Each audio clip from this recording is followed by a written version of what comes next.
너희는 여호와를 만날 만한 때에 찾으라. 가까이 계실 때에 그를 부르라. 하나님은 영이시니 예배하는 자가 영과 진리로 예배할지니라. 이 시간 또 주님께서 저희를 불러서 주님 앞에 세워주시고 주님께 경배하며 예배드릴 수 있는 그런 시간 주신 것 감사하고, 특별히 한 주간 동안 살면서 온전히 주님 앞에 껴있지 못하고 주님을 믿는다고 하면서도 또 주님을 주여 주여 부르면서도 사실은 내 생각과 내 감정, 내 기분, 또 내 욕심과 내 자아가 주인 되어 살았던 그런 시간들을 회개함으로 다시 한번 주님의 보혈로 깨끗이 씻어주셔서 주님께서 기뻐 받으시는 심령, 오직 주님께만 올려드려지는 그런 예배가 되도록 다 함께 기도함으로 주님 앞에 나아가겠습니다. 하나님 아버지 감사합니다. 주님께서 저희를 불러주신 것 감사합니다.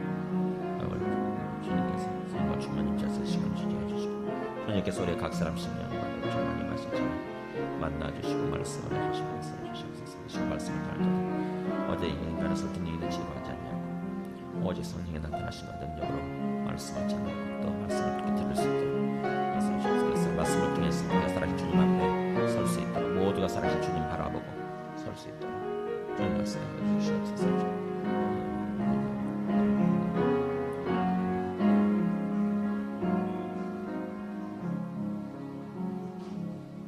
만일 우리가 우리 죄를 자백하면 그는 미쁘시고 의로우사 우리 죄를 사하시며 우리를 모든 불의에서 깨끗하게 하실 것이요.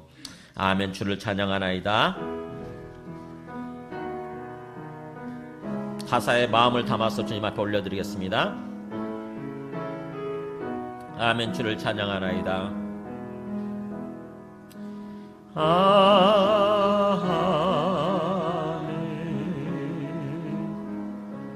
주를 찬양하나이다. 아멘. 아멘.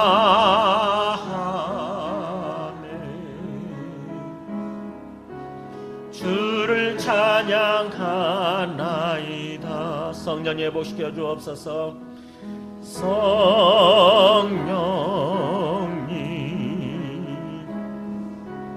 회복시켜 주옵소서. 아멘. 성령님 치유하여 주옵소서. 치유하여 주옵소서. 아멘. 오늘 말씀은 에베소서 5장 22절부터 33절까지 말씀입니다. 에베소서 5장 22절부터 33절까지. 에베소 5장 21절부터 읽도록 할까요? 21절부터. 에베소 5장 21절부터 33절까지. 그리스도를 경외함으로 피차 복종하라. 아내들이여 자기 남편에게 복종하기를 주께 하듯 하라. 이는 남편이 아내의 머리됨이 그리스도께서 교회의 머리됨과 같음이니 그가 바로 몸의 구주시니라. 그러므로 교회가 그리스도에게 하듯 아내들도 범사에 자기 남편에게 복종할지니라. 남편들아 아내 사랑하기를 그리스도께서 교회를 사랑하시고 그 교회를 위하여 자신을 주신같이 하라. 이는 곧 물로 씻어 말씀으로 깨끗하게 하사 거룩하게 하시고 자기 앞에 영광스러운 교회로 세우사 티나 주름 잡힌 것이나 이런 것들이 없이 거룩하고 흠이 없게 하려 하심이라. 이와 같이 남편들도 자기 아내 사랑하기를 자기 자신과 같이 할지니 자기 아내를 사랑하는 자는 자기를 사랑하는 것이라. 누구든지 언제나 자기 육체를 미워하지 않고 오직 양육하여 보호하기를 그리스도께서 교회에게 함과 같이 하나니 우리는 그 몸의 지체임이라. 그러므로 사람이 부모를 떠나 그의 아내와 합하여 그 둘이 한 육체가 될지니. 32절 33절 같이 읽습니다. 이 비밀이 크도다. 나는 그리스도와 교회에 대하여 말하노라. 그러나 너희도 각각 자기의 아내 사랑하기를 자신같이 하고 아내도 자기 남편을 존경하라. 아멘. 앉으시겠습니다.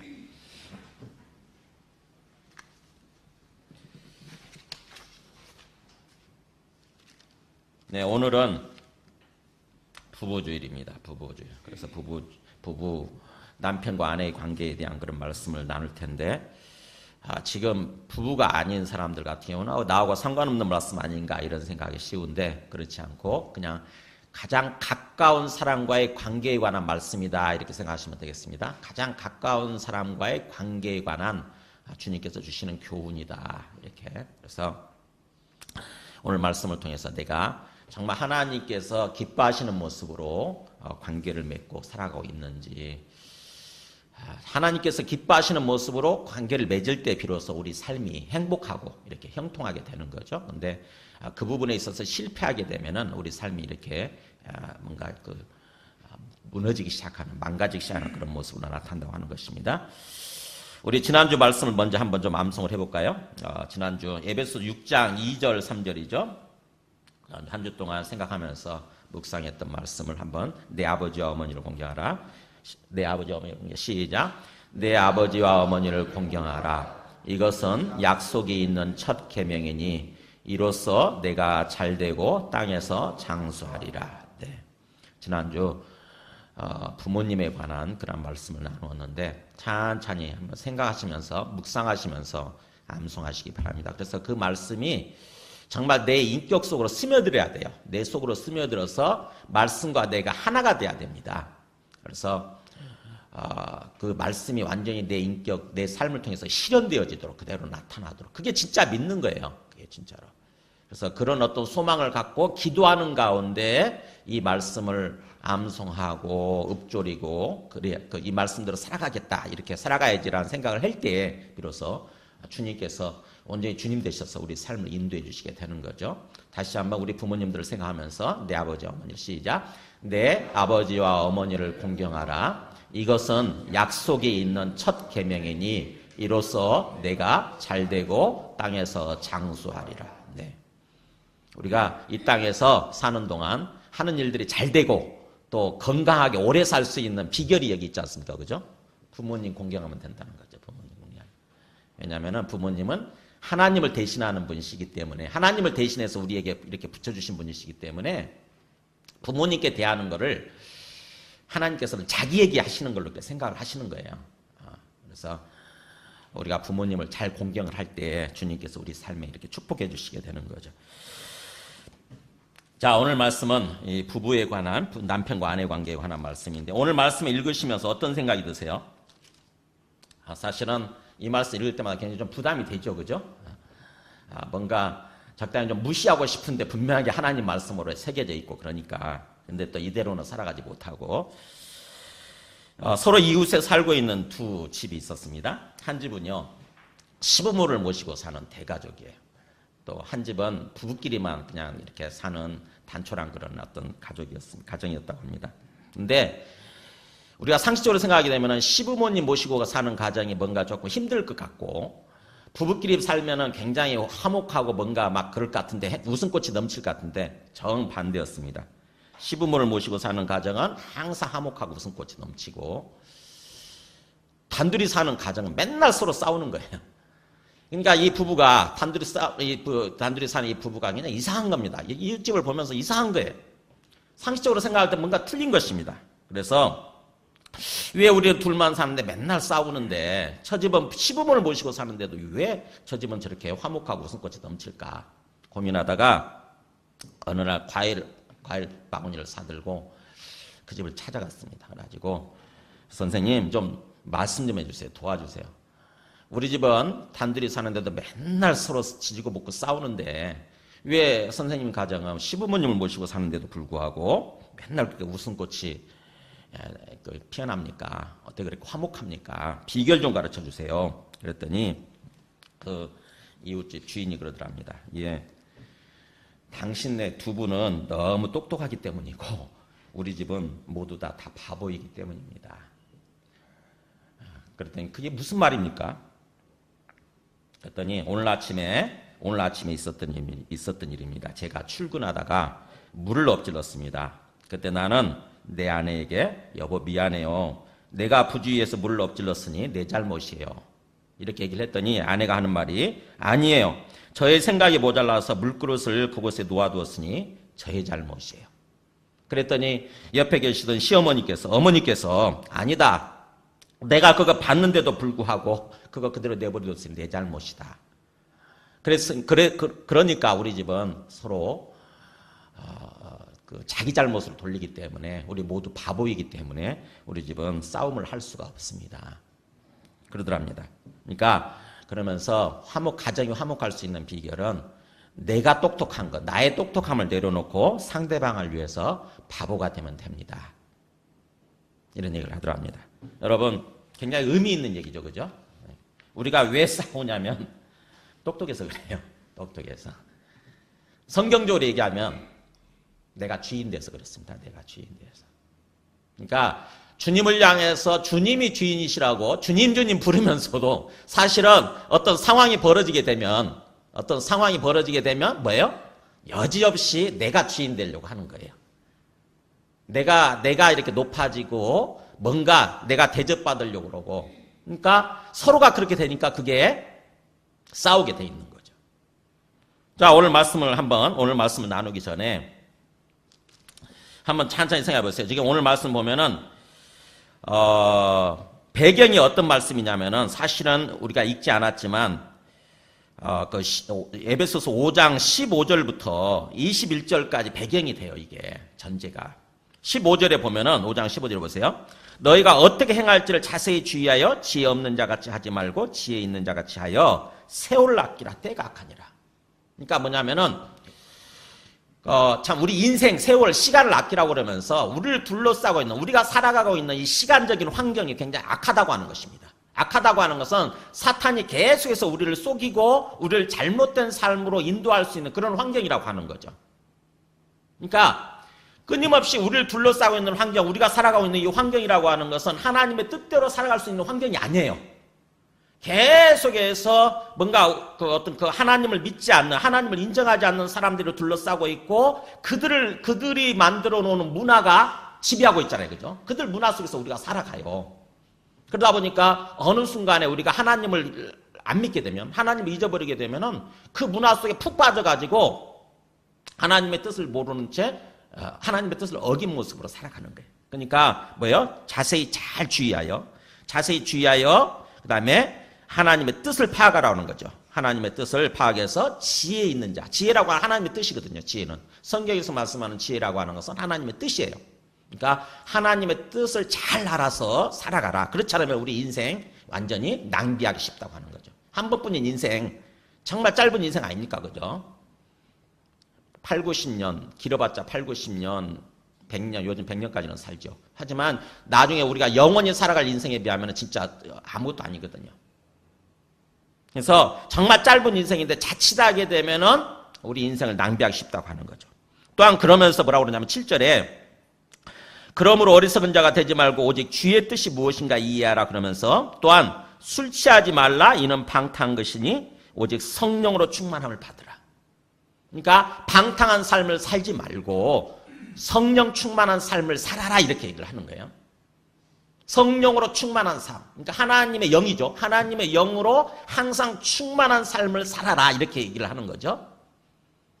그러면서 그 성령 충만한 삶을 살기 위해서 하는 얘기가 바로 그 19절부터 나오죠. 뭐 시와 찬송과 신령한 노래들로 서로 화답하며.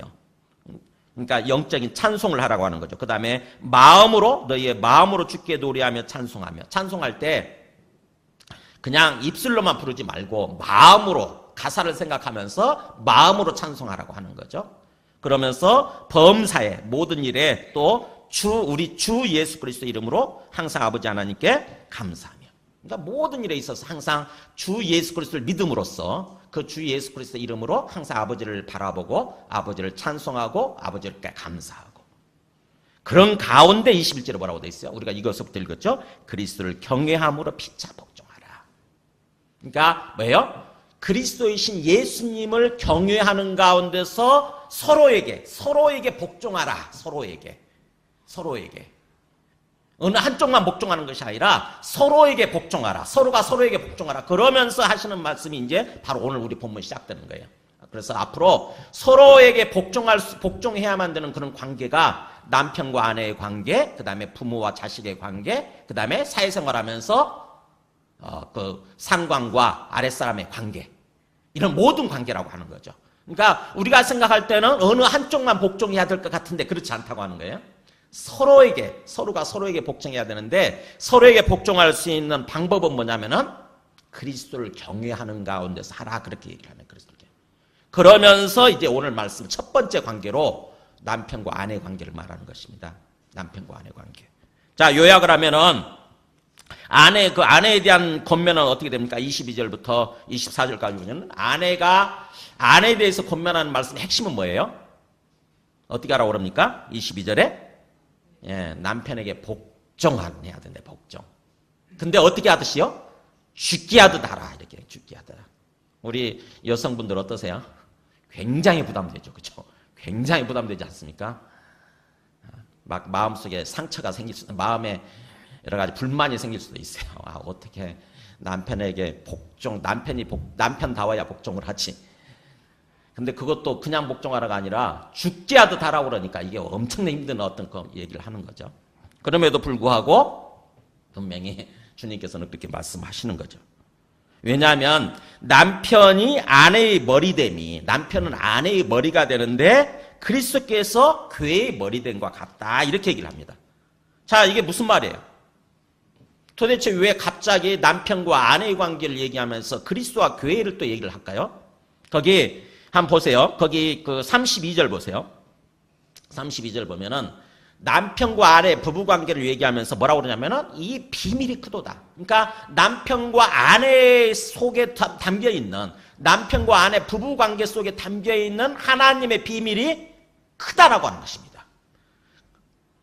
뭐예요? 그것은 그리스도와 교회의 관계가 숨겨져 있다고 하는 것입니다. 그리스도와 교회. 남편과 아내 관계라고 하는 것은 단순히 한 남자와 한 여자가 만나서 자식 낳고 살면 그게 전부가 아니라는 거예요. 하나님께서 구태여 그잖아요. 가만히 생각해보면 그냥 그 어떤 하늘에 있는 천사들처럼 그냥 한 남자로 한 여자로 그냥 이렇게 1대1로 뭔가 살아가도록 할 수도 있잖아요. 그죠? 나중에 하늘에 가게 되면 하나님 나라가 천국이 임하게 되면은 결혼하는 거 없다고 그랬잖아요. 그죠? 결혼하는 게 없어요. 그냥 천사처럼 뭐예요? 우리의 모습 있는 그대로 그냥 살아가는 것입니다. 하나님 앞에서. 그러니까 한 남자와 한 여자가 만나서 결혼을 하고 가정을 이루는 모습은 이 땅에서만 주어진 거예요. 이 땅에서만. 그럼 가만히 생각해보면 좀 신기하지 않습니까? 도대체 왜 그러셨을까? 왜 하나님께서는 이 땅에서 사는 동안 한 남자와 한 여자를 만드시고 그 다음에 서로 결혼을 해서 부부가 되어서 가정을 이루고 살아가게 하셨을까? 질문해 보신 적 있으세요? 그런 생각 해보신 적 있으세요? 없잖아요, 우리. 그냥 다들 다 지금까지 결혼하니까 결혼해서 살고 자식 낳고 사니까 사는 거지. 뭐 그게 어쨌다고 이렇게 생각을 한 거죠. 근데 가만히 생각해 보면은 그잖아요. 가만히 생각해 보면은 신기하지 않습니까? 나중에는 그런 게 없다고 그랬다고 한다면은 왜 그런 걸 허락하셨을까? 왜 그러셨을까? 뭐예요?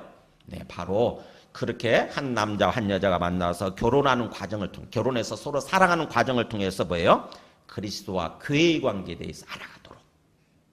그리스도와 교회의 관계에 대해서 알고 그것을 실현해 가도록 하심이라고 하는 것입니다. 그게 32절이에요. 그러니까 남편과 아내 부부관계를 얘기하면서 사실은 단순한 관계가 아니라 그 속에는 그리스도와 교회의 관계라고 하는 그것이 투영되어 있다고 하는 것입니다. 그 비밀이 숨겨져 있다고 하는 거예요. 그러니까 우리가 부부가 되어서 살아가면서 그냥 사는 게 아니에요. 뭐예요? 항상 우리 사이에는 그리스도와 교회의 관계가 투영되어 있다라고 하는 그리스도와 교회의 관계를 반영하는 거라고 하는 생각을 해야 되는 거죠. 주님 말씀 안에서 깨달아야 돼요. 그렇기 때문에 한 남편과 아내의 관계가 서로를 향해서 바라볼 때에 그리스도와 교회의 관계로서 바라봐야 된다고 하는 것입니다.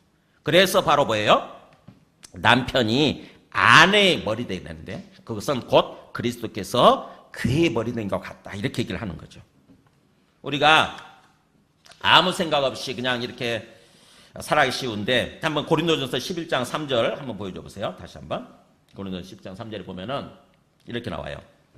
확실하게. 나는 너희가 알기를 원하노니. 그러니까는 강조하죠. 나는 너희가 분명히 알아야 된다고 생각한다 그거예요. 난 분명히 너희가 알기를 원하는데 그것은 바로 뭐냐면은 각 남자의 머리는 그리스도고 여자의 머리는 남자고 그리스도의 머리는 하나님이시니라. 그러니까 밑에서부터 시작하면은 여자의 머리는 남자고 남자의 머리는 그리스도고 그리스도의 머리는 하나님이다. 그러면 머리란 말이 무슨 뜻일까요? 생각을 해보세요. 머리가 여기서 머리란 말이 무슨 말일까? 뭐예요? 네, 주도권 내지는 결정권을 말하는 게 주권. 그러니까 서로 물론 서로 계속해서 서로 어떤 서로 뭔가 마음을 나누고 서로 인격적으로는 평등해요. 인격적으로는 평등해서 살아가는데 뭐예요? 결정을 해야 될 때 결정을 하고 뭔가 주도권은 누구한테 있느냐, 최종 주도권은 누구에 있느냐 하는 거예요. 즉 그리스도의 어떤 주도권은 하나님 아버지께서 가지고 계시고 그 다음에 남자의 주도권은 그리스도께서 가지고 계시듯이 가정에서 남편과 아내의 관계 속에서 서로 뭔가 최종적으로 결정을 해야 될 때 주도권을 누가 있느냐, 누가 최종 책임을 누가 결정을 하고 누가 책임을 지느냐, 뭐예요? 남자라고 하는 것이다. 남자. 하나님께서 그렇게 지으셨대요. 우리가 좀 부정하고 싶어도 하나님께서 그렇게 지으셨대요. 사실 먼저 남자를 먼저 지으시죠, 그죠? 남자를 먼저 지으시고 그 다음에 남자의 뭐예요? 갈비뼈를 통해서 여자를 만드시지 않습니까? 이렇게. 그러니까는 기본적으로 그렇게 지으셨다고 하는 것입니다. 그래서 마치 그렇게 되면 어떻게 됩니까? 여자의 머리가 남자라고 한다면은 뭐가 되는 거예요? 여자는 상대적으로 남자의 몸이 되는 거죠. 몸 역할을 하는 거죠. 그러니까 무슨 머리와 몸의 관계란 얘기인데 그게 무슨 어떤 어떻게 보면은 위에와 어떤 아래 이런 관계가 아니죠. 사실은 상하 관계라기보다는 서로 밀접하게 연결이 돼 있는 건데 다만 어떤 주도권이 누구에 있느냐, 주권이 누구에 있느냐 그 얘기를 하는 거예요, 지금. 그래서 바로 주님께서는 그렇게 얘기를 하는 거죠.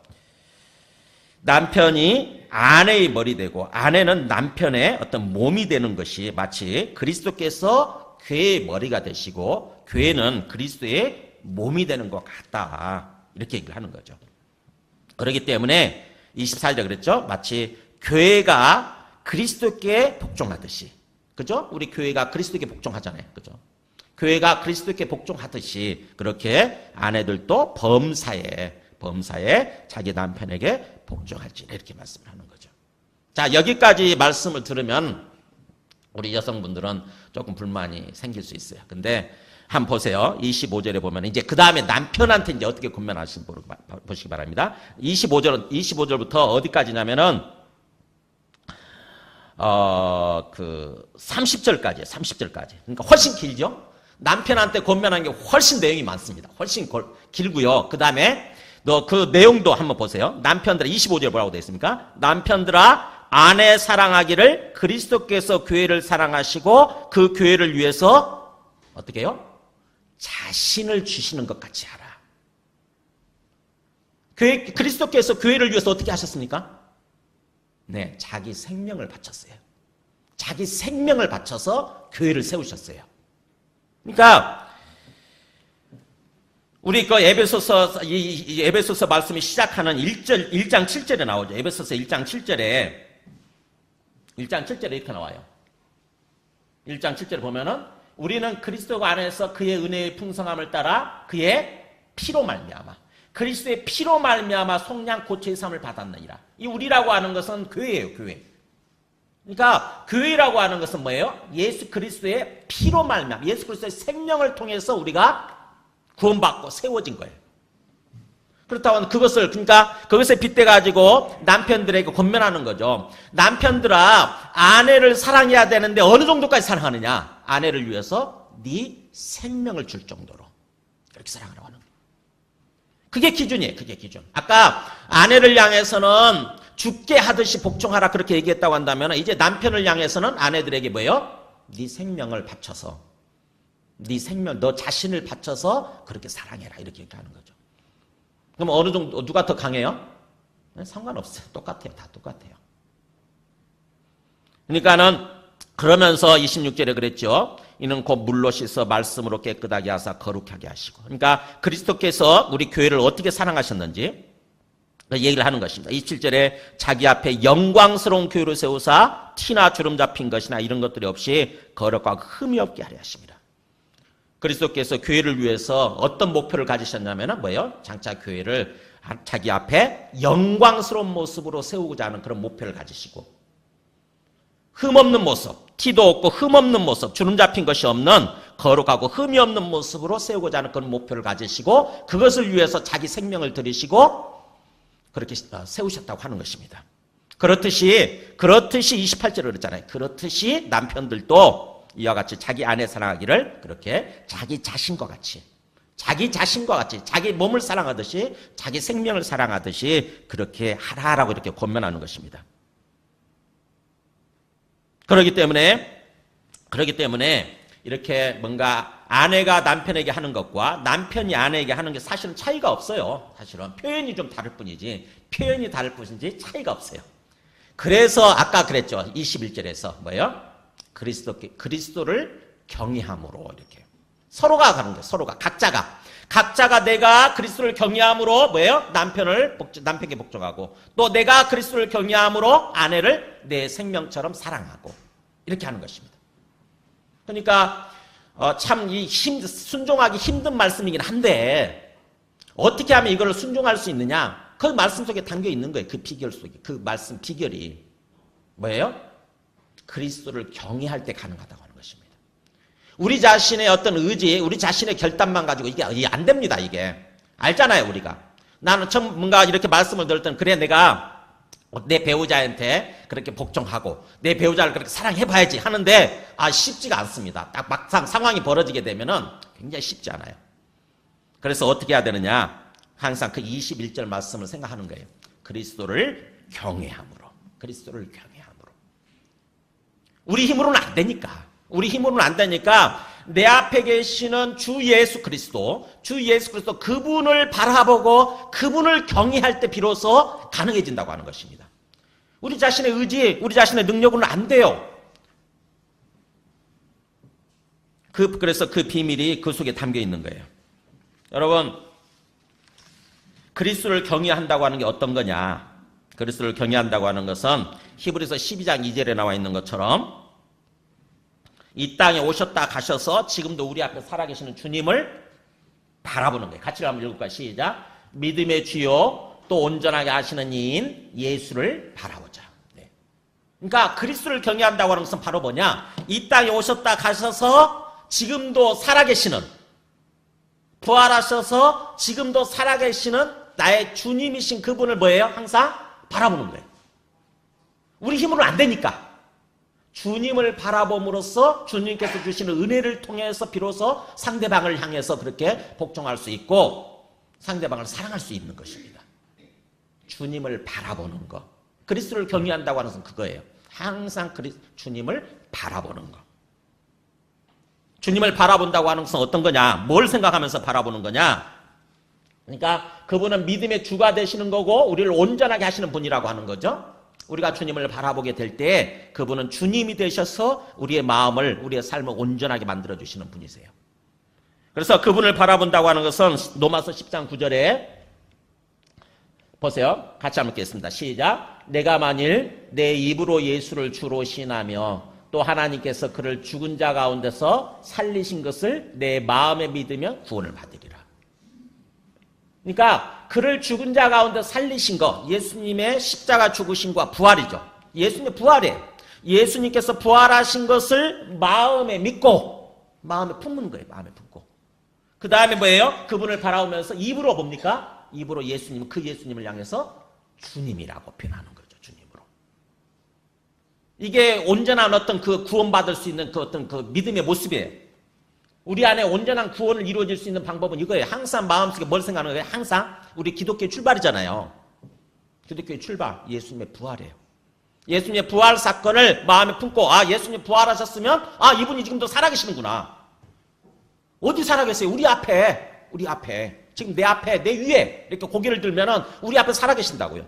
육체적인 눈에는 보이지 않는다 할지라도 우리가 믿음으로 받아들이는 것입니다. 스데반이 죽을 때 보잖아요. 스데반이 죽을 때 진짜 주님이 그 앞에 살아계시는 게 보였잖아요. 보라 하늘문이 열리고 인자가 하나님 우편에 서신 것이 보인다 이렇게 얘기하잖아요. 그러니까 우리 앞에 살아계시는 주님을 믿음으로 받아들여서 그분을 바라보고 그 다음에 그분을 향해서 뭐예요? 주님이라고 고백하는 거예요. 주님이라고 시인하는 거예요. 주님이라고. 지금 내 감정이 굉장히 어렵지만, 내 마음 상태가 어렵지만, 그럼에도 불구하고 내가 주인이 아니라 뭐예요? 상대방에 대한 주인은 누구냐면 주님이 주인이십니다라고 고백을 하는 거예요. 주님이 주인이십니다. 내가 주인 되지 않겠습니다. 그러니까 아까 내 똑똑함을 내려놓아야 되고 바보가 돼야 되듯이, 그렇듯이 내가 참 이 말씀대로 순종이 어렵다 할지라도 뭐예요? 나의 똑똑함을 내려놓는 것입니다. 내가 주인됨을 내려놓는 거예요. 그래서 주님께서 그렇게 말씀하셨죠. 아무든지 나를 따라오려거든 뭐예요? 자기를 부인하고 그 다음에 자기 날마다 자기 십자가를 지고 그 다음에 나를 따를지니라.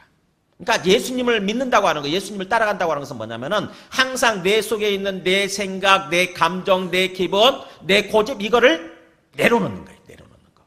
그리고 나서 자기 십자가를 지고 날마다 내 죽음을 선포해야 되는 거예요. 내 육신적인 나가 죽었다고 하는 것을 선포하는 것입니다. 사도 바울도 그랬죠. 내가 그리스도와 함께 십자가에 못 박혔나니. 그러니까 내가 죽어야 되는 거죠, 사실은. 내가 죽었음을 확인해야 돼요, 항상. 그리고 나서 주님을 바라고 주님을 향해서 주님이 주인이십니다. 그러면 내가 죽든지 살든지 주님을 따르겠습니다 라고 하는 그런 모습으로 하는 거죠. 에스더의 고백처럼 내가 죽으면 죽으리라 하고 주님께서 결정하신 바를 따라서, 주님께서 인도하시는 바를 따라서 걸어가는 것입니다. 주님의 말씀에 순종하고 걸어가는 거예요.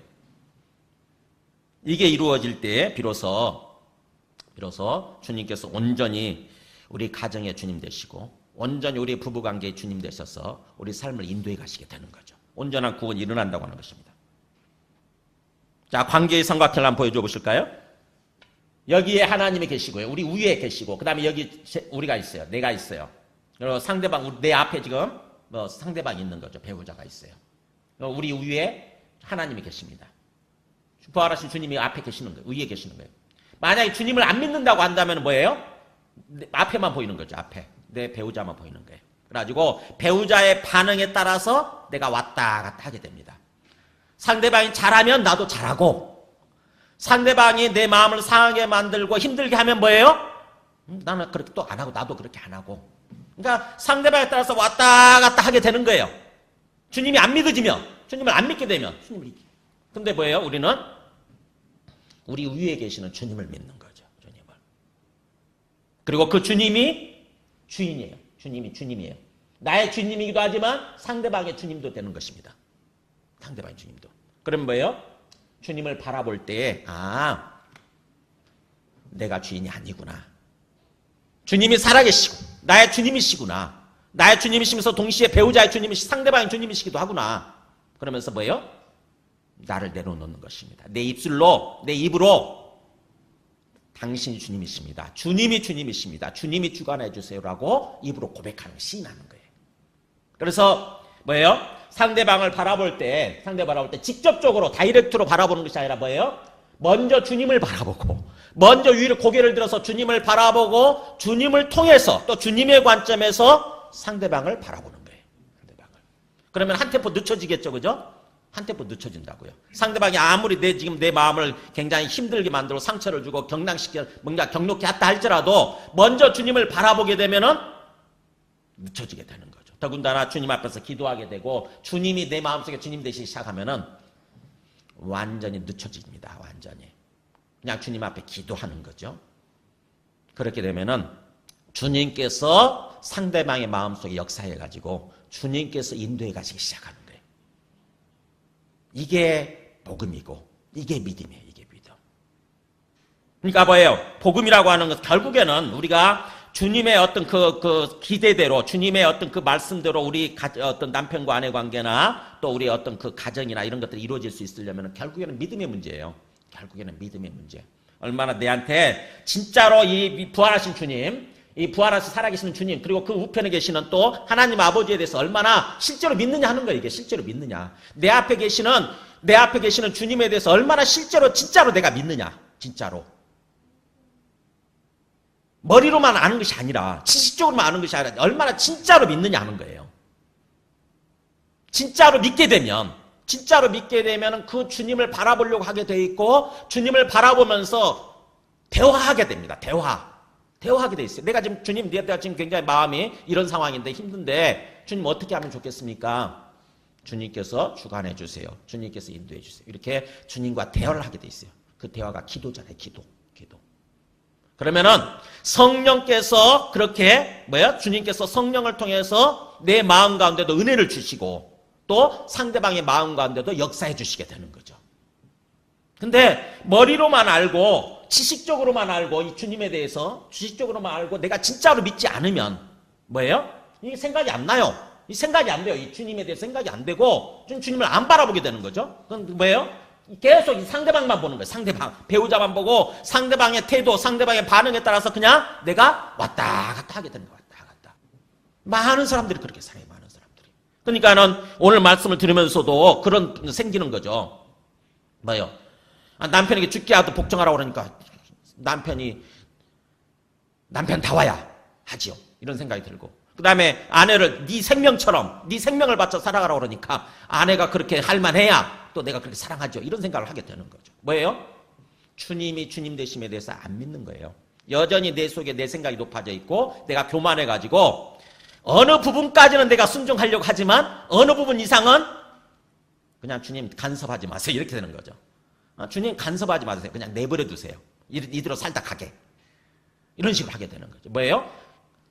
입으로는 주님이라며. 그잖아요. 입으로는 주님이라며. 근데 어느 선까지만 그분을 믿는 거예요. 어느 선까지만. 내가 좀 힘든 부분은 내가 좀 힘들고 내가 욕심나는 부분은 그냥 내가 주인 되고 싶은 거죠. 그러면 계속해서 우리 삶이 굉장히 어려운 상황으로 빠지게 됩니다. 어려운 상황. 그러면 주님께서는 그래 네 마음대로 한번 해봐 하고 또 내버려 두세요. 네 마음대로 하고 그래서 네가 힘들 때까지 그래서 네 스스로 두 손 두 발 들고 항복할 때까지 그냥 내버려 두세요. 그래 우리 삶이 망가지고 우리 삶이 굉장히 뭔가 불행한 모습, 행복하지 않은 모습으로 빠지게 되면 이제 그때서 우리 연약함을 알게 되는 거죠. 이게 내 인생 내 마음대로 되는 게 아니구나.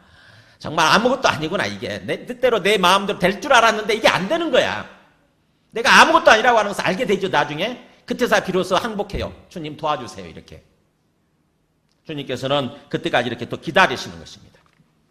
그래서 결국 우리 오늘 제목이 사실은 죽게 하듯 하라 이렇게 했는데 어떤 아내한테만 하는 얘기가 아니라 사실은 남편한테도 해당되는 얘기예요. 그게 정말 죽게 하듯이 항상 상대방을 바라볼 때 죽게 하듯이 그래서 죽게 하듯이 또 주님께서 하시듯이 이렇게 바라보고 가는 것입니다.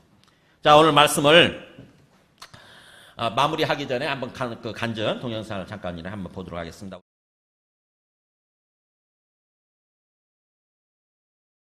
저분은 저런 식으로 이렇게 좀 자기를 자랑할 만한 그런 어떤 배경을 좀 가지고 있었던 것 같아요.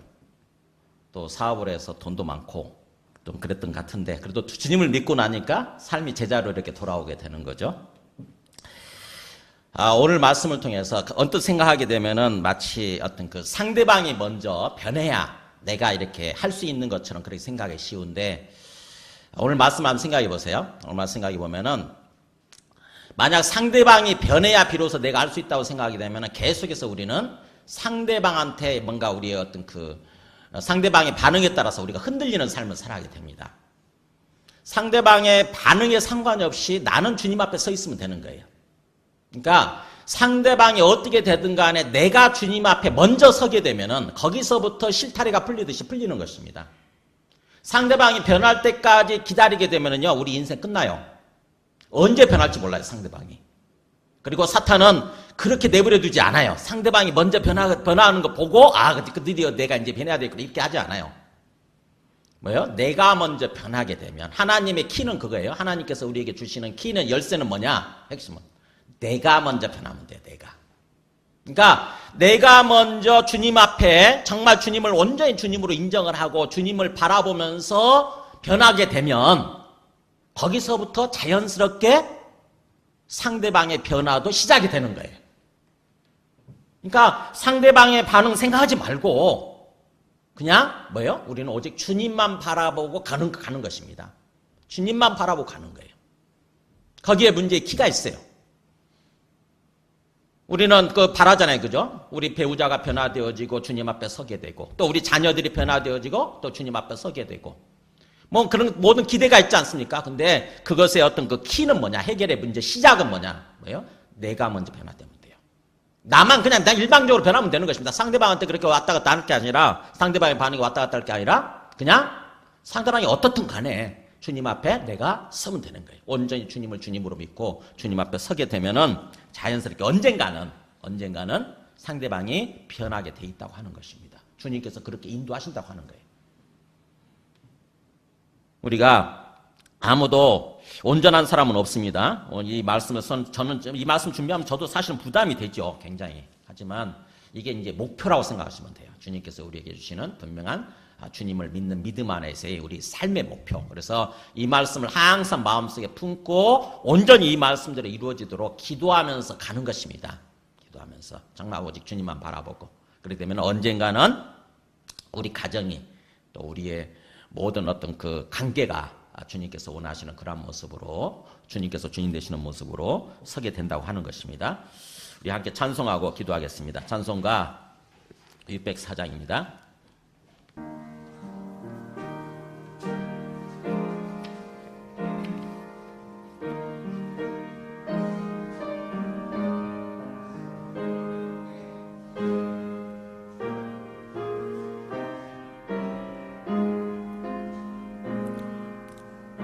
이 절 하시겠습니다. 2절.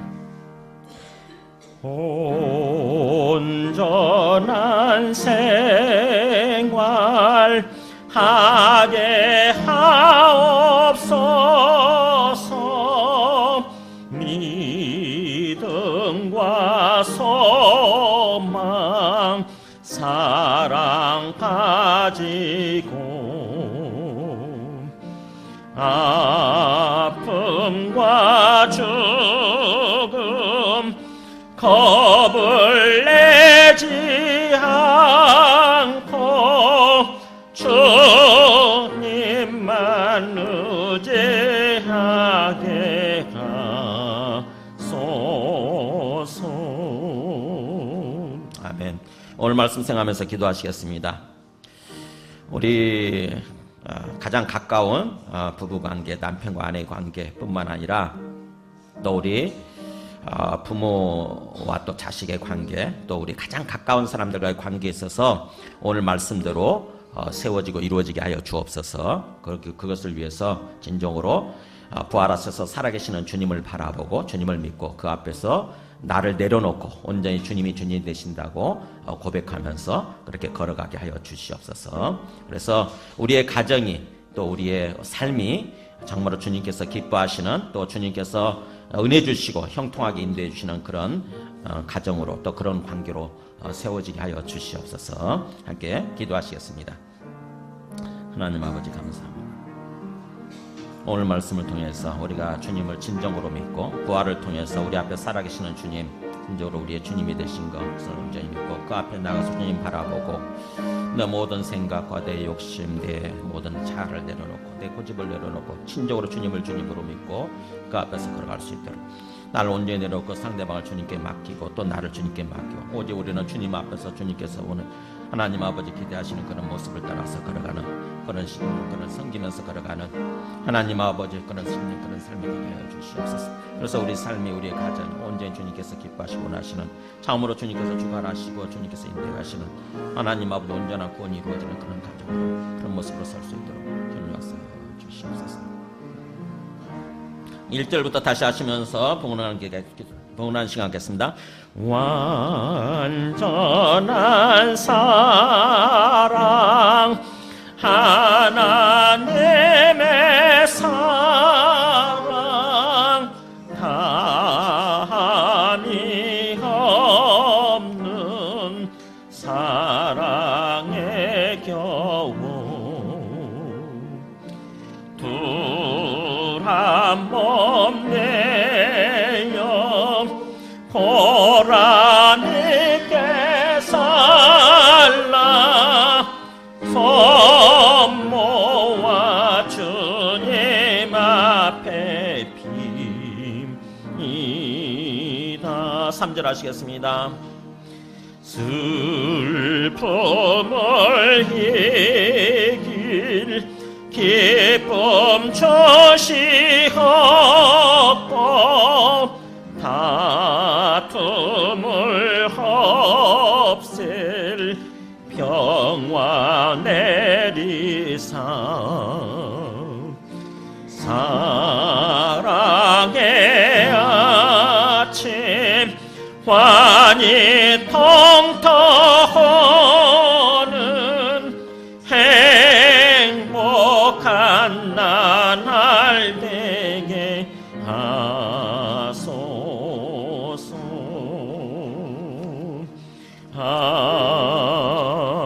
아멘. 주님은 이 땅에 오셔서 우리 죄를 위해서 죽으시고 또 죽으실 뿐만 아니라 부활하셔서 지금도 우리 앞에 살아계시며 우리의 주님이 되시는 예수 그리스도의 은혜와 하나님 아버지의 크신 사랑과 성령님의 내주 감화 감동 충만하시는 주니 오늘 말씀을 따라서 남편과 아내의 관계에서 그리고 가장 가까운 사람과의 관계에서 온전히 죽게 하듯이 참으로 죽게 하듯이 그렇게 또 복종하고 서로에게 복종하고 또 내 생명을 바쳐서 사랑함으로 온전히 주님께서 기뻐하시는 모습, 주님께서 기대하시는 그런 가정으로 또 그런 부부관계로 또 그러한 우리의 삶으로 세워지기를 다짐하는 모든 신령과 그리고 그 가정과 그 하시는 일들 위해 지금부터 영원토록 함께 하시기를 간절히 축원하옵나이다. 아멘.